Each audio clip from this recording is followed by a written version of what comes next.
Good evening, everybody, and welcome to Clear the Ice here on It's a Wrap Sportsnet. I'm your host, Mike Laro, and guys, tonight the Flyers fall to the Calgary Flames 6-3 down at the Wachovia, Wachovia Center, right? Yeah, it's still called the Wachovia Center. Uh, they fall 6-3 tonight. The return of Joel Farabee and Morgan Frost. That's right. They made their return tonight with the Calgary Flames, and man, what a first period this game was. Sam Erickson couldn't stop a cold. He was just awful. He gives up 3 goals on 5 shots. He gets tossed out of there. They bring in Ivan Fedotov, who would kind of settle it down for the Flyers a little bit. He would give up the he would give up 3 goals for the rest of the game. So with that being said, actually, he would give up 2. They scored an empty netter at the end there. But we're going to get into this, guys. Again, good news for the Flyers. All the teams ahead of them lost in regulation tonight, so they didn't lose any ground. They still have a game in hand on those Boston Bruins. So they're going to be able to hopefully rebound Saturday when they play the Seattle Kraken when they come to town for Thursday night. That's right. I keep forgetting Thursday night. Which, guys, by the way, this is our upcoming schedule for this weekend. This week right here is against Calgary. Sal G will have the game Thursday night. I will be with you this weekend for both games over this stretch as Maddie will be getting ready soon with his with the Fightins final. That will be coming back as well. So make sure you guys tune in to It's a Wrap Sports. We got a bunch of things actually get ready to take shape here over at It's a Wrap. So let's get into the game. Why don't you? First period, and boy, was this first period a doozy. 7:40 in. Connor Zori. I'm sorry, did I pronounce his name right? Yeah, Connor Zary. He would get Calgary on the board, and this wouldn't be the first time that Connor would score. He would have Paschal and Hendon. What's his name? Huberto.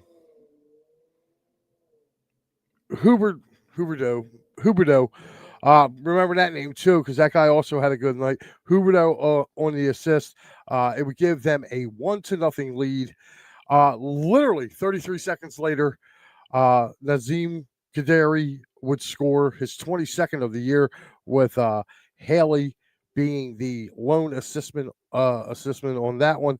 Would give Calgary a 2-0 lead, and then Corey Zari would score again, this time with Loschberg and Rooney each getting the assist, 7th for Lonenhog and 2 for Rooney. So Calgary would jump out 3-0, 3-0 in this first game. Sam Erickson out. In comes Ivan Fedotov again. Erickson only stopped 3 out of 5 shots. And to be honest with you, it took a little bit for this Flyers team to get going. It was like before you blinked an eye, they were down 3-0. And let me change these settings real quick. Jesus God. My camera. Let me get this out there. There we go. Much better, guys. Much better. It looks like I got like lipstick on or something. Sorry about that. They would be down 3-0, and then finally at 9:54 of the first period, that line again. That's right, that line, the quote unquote third line for the Flyers. The Noah Cates, Bobby Brink, and Forrester line. Noah Cates knocks his 14th, cutting the lead to 3-1. Forrester with his 13th assist, Brinks with his 12th, and then Andre about 7 minutes later, Andre Kuzmenko, he would get his 6th of the year against his former club, cutting it to a 3-2 lead, and then Jaeger Hugo Sharangievich would score. I'm sorry, I'm probably butchering this guy's name. He would score his 12th with Perpizzo getting his 17th assist. And the period would end at a 2 4-2 lead for those Calgary Flames. So 4 goals given up in the first period tonight. Flyers can't do that, man, if they're expecting to win. There's no way. Um, again, shots after one, it was 12. It was 12-12 in shots. The Flyers gave up 4 goals and only got only got 2 for them. So to me, like I said, they started out slow in that first period. They really truly did. It didn't look like they were able to get their legs going. So for me personally, watching them guys trying to get going, it was just crazy. We're going to move on to the second period. There was 1 goal in that period. It was scored at the 16:33 mark. It was Weeger. He would score his 7th goal with Frost. Our boy Frost, Morgan Frost, actually got credit for another assist in this game. I just got to take a look and see where it is. But him and Huberdeau, again, there's that name, Huberdeau. He would assist on that. It would make it a 5-2 game. And then we would go into the third period, the all-important third period, guys. And at 10:43, Matvey Mishkov would score with the assist from Kuzmenko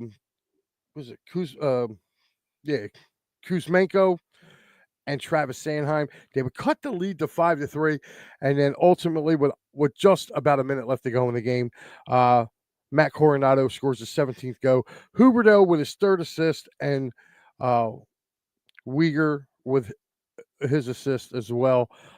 Iced the game for the Calgary Flames right now, and your final score is 6-3.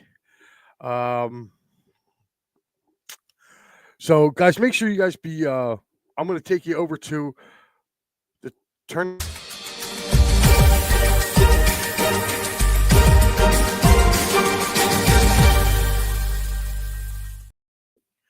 Well, the turning point really was in the first period. The turning point was the Flyers got this game to 3-2. Andrei Kuzmenko, or Kuzmenko, I keep saying Kuzmenko. Andrei Kuzmenko would score, cutting the lead to 3-2, and literally 17 seconds later, they give up the lead, and Calgary comes right back down, scores, and actually extends their lead. And to me, I just felt like it was more of an uphill battle for the Flyers to try to come back with on this game, and it was pretty bad. So, for me, this game to me was about 2 things. One, early on, the defense was just putrid. I mean, they were letting Calgary come into their zone like unreal. Farabee had a pretty good game against the Flyers today. I know he didn't show up on the stat sheet, but my man was shooting the puck all over the place, and he was shooting from in tight. Flyers defense was really kind of lackluster over the first period and a half. Morgan Frost had a pretty good game. Like I said, I know one of these early on goals for Calgary, he did get another assist on.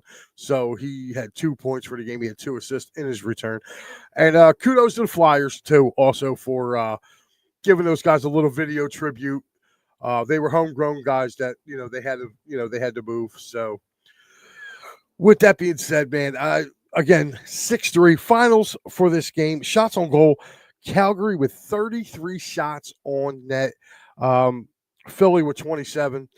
And if you look at that power play, Calgary was 1 for 2. Flyers, they have to get this power play fixed. This has been an issue now for 3-4 years. They gotta do something to get this going. Face-offs, Flyers won 32 out of 30. So, and the hits tonight, they were out hit 20-11 by the Calgary Flames. Calgary just looked like they had an extra pep in their step tonight, guys. They really, truly did. So, with that being said, we're going to go over right now. I'm going to run you down I'm going to run you guys down the NHL scoreboard today. Right now, these are all final right now. It was the Predators beating the Bruins 6-3 in Boston. It was the Hurricanes going to Detroit and beating the Red Wings 2-1. It was the Tampa Bay Lightnings beating the Columbus Blue Jackets 6-2. The game you guys just got done watching in South Philly was the Flames beating the Flyers 6-3. It is the Sharks 6-2 in Buffalo tonight over the Sabres. The Jets are out in the island with about 7 minutes. These games that I'm about to announce now are still in play. You have the Jets right now losing 3-1 to the Islanders with about 7 minutes left to go in the third period. You also have the New Jersey Devils losing 3-1 to those Dallas Stars in Dallas there at the end of the second period. End of the first period, Pittsburgh, the Penguins, and the Avalanche with no score. This is a little bit of a shocker. End of first, the Ducks are up 4-1 on those Edmonton Oilers. And just about in about 5 minutes, they will drop the puck in Seattle. The Wild and the Kraken will play. So there is your round the NHL. Hopefully you guys could see that. I put it up in there. Hopefully you guys could see it. If you couldn't see it, my apologies, but I did read it off to you guys. Another thing, well, you know what? Let's go to your comments, guys. Let's see what you guys have to say about this. Joe Hale, check it in. He says, tough loss tonight. Yeah, it was. Our favorite hockey gal, Barb, is checking in. Hey, Barb, he says Flyers have the worst goalies in the NHL. No, Barbara, I think they have the worst luck with goalies in the NHL. It always seems like they're really good until they put that Flyers crest on the front of their, once they put that jersey on, man, it's a wrap. It says these goalies give the Flyers no chance at winning one. I can actually say about Erickson tonight, Barb. I would have to agree with you. Erickson looked terrible tonight. He couldn't stop routine ones. But, to me, he's got to be able to stop some of those shots. I mean, but the defense did fail them tonight. They really, really did. If you go back and watch those first two periods, I mean, Calgary was just walking in close. I mean, Farabee had about 4 or 5 chances right in front of like Erison and Fedotov. So, they really got to do. They really got to start playing team defense. And to me, I don't know what it is, man, but I just don't see the Flyers right now. Like their defense is just not good. And I don't understand it. But again, Joe Hale says, what do you think the Flyers need to do with the NHL deadline? Trade everyone that is not named Mitchkov. I think Kuzmenko's gone. Scott Lawton's gone. If you give me a right Risto, I think he's gone. So, yeah, I think 3 Flyers will be moved at the deadline. I don't think the Flyers are not buyers by any means necessary yet. They are sellers, and that's what they need to be. Maybe somebody can be nice, and we can throw Cal Peterson into the deal and get him out of Lehigh, him and his $5 million. I think that would be greatly appreciated. Barb saying both Flyer goalies let in really big goals. Yes, they did, Barb. They did. But like I said, the defense kind of failed them in front of them too.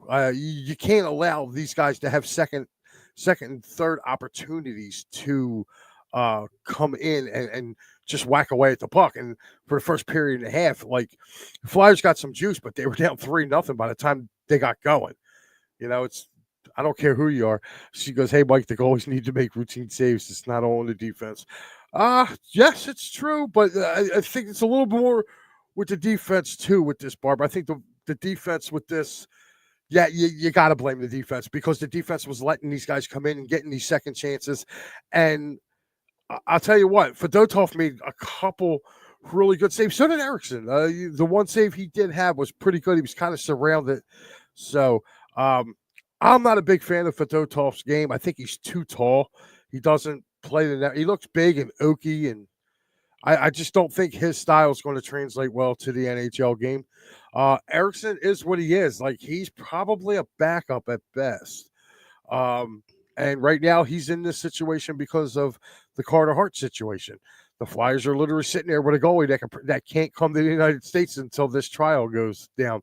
And even if this trial does go, you don't know what type of outcome that's going to have, and what kind of shape has he been in. You know what I mean? So, again, you really have to wait and see like what's what with that.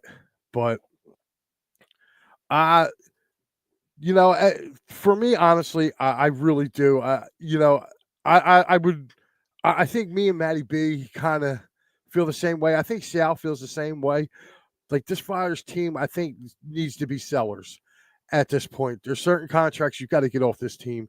Kuzmenko's one, Lawton's another one, Risto's one.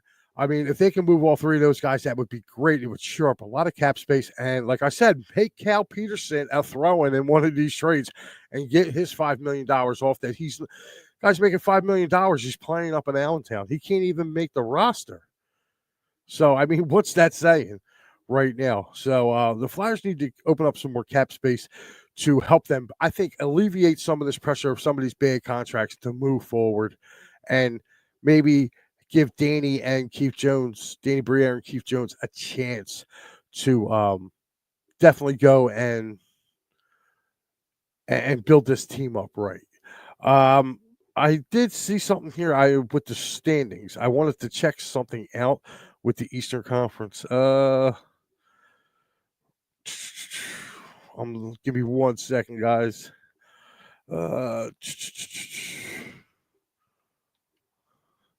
There we go. Right now, you're looking at. Let me bring this up for you guys so you guys can see in this too. I like to share. There you go. Hopefully now you guys can see this. Right now, if we go over it right now, leading the NHL in the Eastern Conference right now, leading in points right now is the Washington Capitals with 86 points. Right behind them is the Toronto Maple Leafs and Florida Panthers. They are fighting for that Atlantic division. Right behind them are two teams, Tampa Bay Lightning and the Carolina Hurricanes. The Devils are in a free fall. They are in a free fall right now. Like, if there's one team that I think right now that is not going to make the postseason right now, it's the New Jersey Devils. The New Jersey Devils are in a free fall. So I would love right now in their last 10 games, they're 5-5. And they're on a 1-game losing streak right now. And then you see right after them, the two wildcard teams right now in the Eastern Conference with 68 points and 66 points is the Columbus Blue Jackets and those New York Rangers. But right behind the New York Rangers, actually tied with the Rangers right now, you have the Detroit Red Wings, the Ottawa Senators, Montreal Canadiens, the Montreal Canadiens, the Boston Bruins, the Flyers, Islanders, and Pittsburgh. I mean, if you're looking at it, really, 8 points separates the second wildcard team to the 9th wildcard team. Think about that, 8 points. That's incredible right now. I will flip over to the Western Conference right here. Let me see. Yeah, wildcard. No, where's the Western Conference right now? It is those Winnipeg Jets right now leading the way with 88 points. Second in that conference is also the team in their same division, the Dallas Stars, with 80 points. Right behind those guys is the Vegas Golden Knights, who are leading the Pacific right now with 78 points. Minnesota Wild and the Edmonton Oilers, respectfully, Minnesota's third in their division with 74. Edmonton is second in their division with 74. The Los Angeles Kings round out the top 6 in the Western Conference right now with 70 points, but they have a couple games in hand. The Colorado Avalanche have 72 points, and those Calgary Flames, who just beat the Flyers right now, are at 67. So right now, Colorado's got 72 points, but they have 72 points. That's why, if you're asking why are they down below, is because of these guys up here. So that's why they are the number one wild card team, because of this division right here, the Central Division. So after that, if you're looking at it, 67 points for the Flames, like I said. Right behind them, 2 points behind them, is the Vancouver Canucks. 3 points behind is the St. Louis Blues. 4 points behind is the Utah Hockey Club. And if you're looking at just under just under 9 points right there is the Anaheim Mighty Ducks. And then basically Seattle, Nashville, Chicago, and San Jose round out the standings in the Western Conference, guys. So with that being said, I mean, if you're looking at this really going forward, the Flyers got a chance. This Eastern Conference is nuts. You are looking at from basically the second wild card all the way down to the 10th team in the Eastern Conference is separated by 8 points. That's 4 games, guys. 4 games. One team can go out and have a bad beginning of April and they're done. I will say this, though. The free fall of the New Jersey Devils, that's happening. That's the team that I think that's probably kind of like how the Flyers were a year ago, held the playoff position throughout the whole year, and then once crunch time gets down, I think they're really going to fade away. And I'd like to see what they're going to do as well during this trade deadline. So, guys, don't forget, again, our boy, that's right, I call him Sally G instead of Matty B. But Sal will have you guys Thursday night back here as the Winnipeg Jets. That's right. The league leading Winnipeg Jets pay a visit to South Philadelphia. And hopefully the Flyers can get back on the winning track. Sal has a thing, it looks like, for covering Flyers Jets, because he had the game on Saturday. So he will be with you guys on Thursday night here on It's a Wrap Sports Network. All I got to say is this, guys.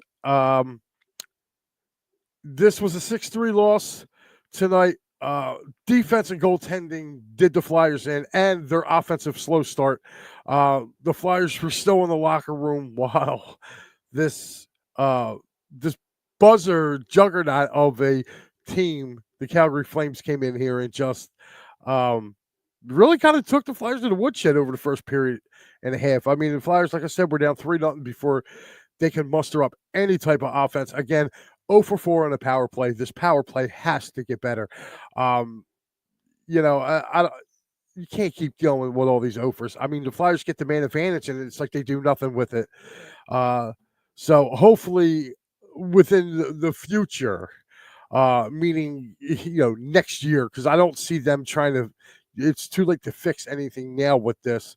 But Friday is the trade deadline, so – watch the game on Thursday night, because it might be the last time that you see Kuzmenko, Scotty Lawton, and Risto in a Flyers uniform, because most likely those guys will be dealt at the trade deadline. So, guys, I am Mike Lauro. This has been Clear the Ice, and we will see you after the game Thursday night against those Winnipeg Jets. Like I said, Sal will be covering that for you. And I believe Matty B's got his, the final word. That should be coming up around, I believe it's 11 and maybe earlier. I didn't see I know it's set up. He will be coming on tonight. So in about an hour, make sure you tune in to Matty B. Give him all the hell that you want to give him, because he's still not believing in Howie. Throw some Philly points in there. What do you like to see? How do you think the Philly spring training's been? Let Matty know. Of course, Saquon, news of the day, Saquon Barkley signing a 2-year, $41 million extension. That's right. To go on top of the other 2 years that he has here. Howie kicked the line down again. Saved the Eagles a ton of cap space by them doing that today. So, it's Howie season. He's doing his thing. So, again, I am Mike Lauro. It's been my pleasure. Thank you for everybody who tuned in and commented and checked out. And we'll see you. I'll see you guys Saturday for the matinee. So I'll see you guys then. But make sure, like I said, Sal G Thursday and Matty B in about an hour coming up here. I'll talk to you guys then.